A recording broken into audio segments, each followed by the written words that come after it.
Alright everybody, now I'm going to show you all how to do the gauge mode where you could read everything that's going on in your car, kind of like JB4.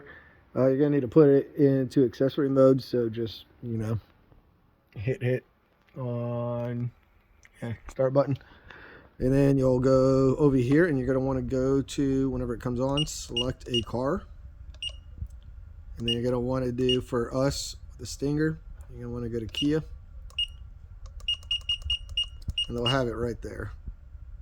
The Stinger gas. There you go, successful.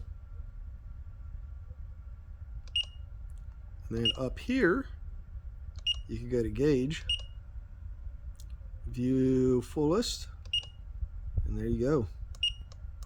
You can see everything. You can turn on your car too. It's alright. It's going to show you on there. It'll show you if you have any misfires, your wastegate stuff, air fuel. Shows everything. So, alright guys.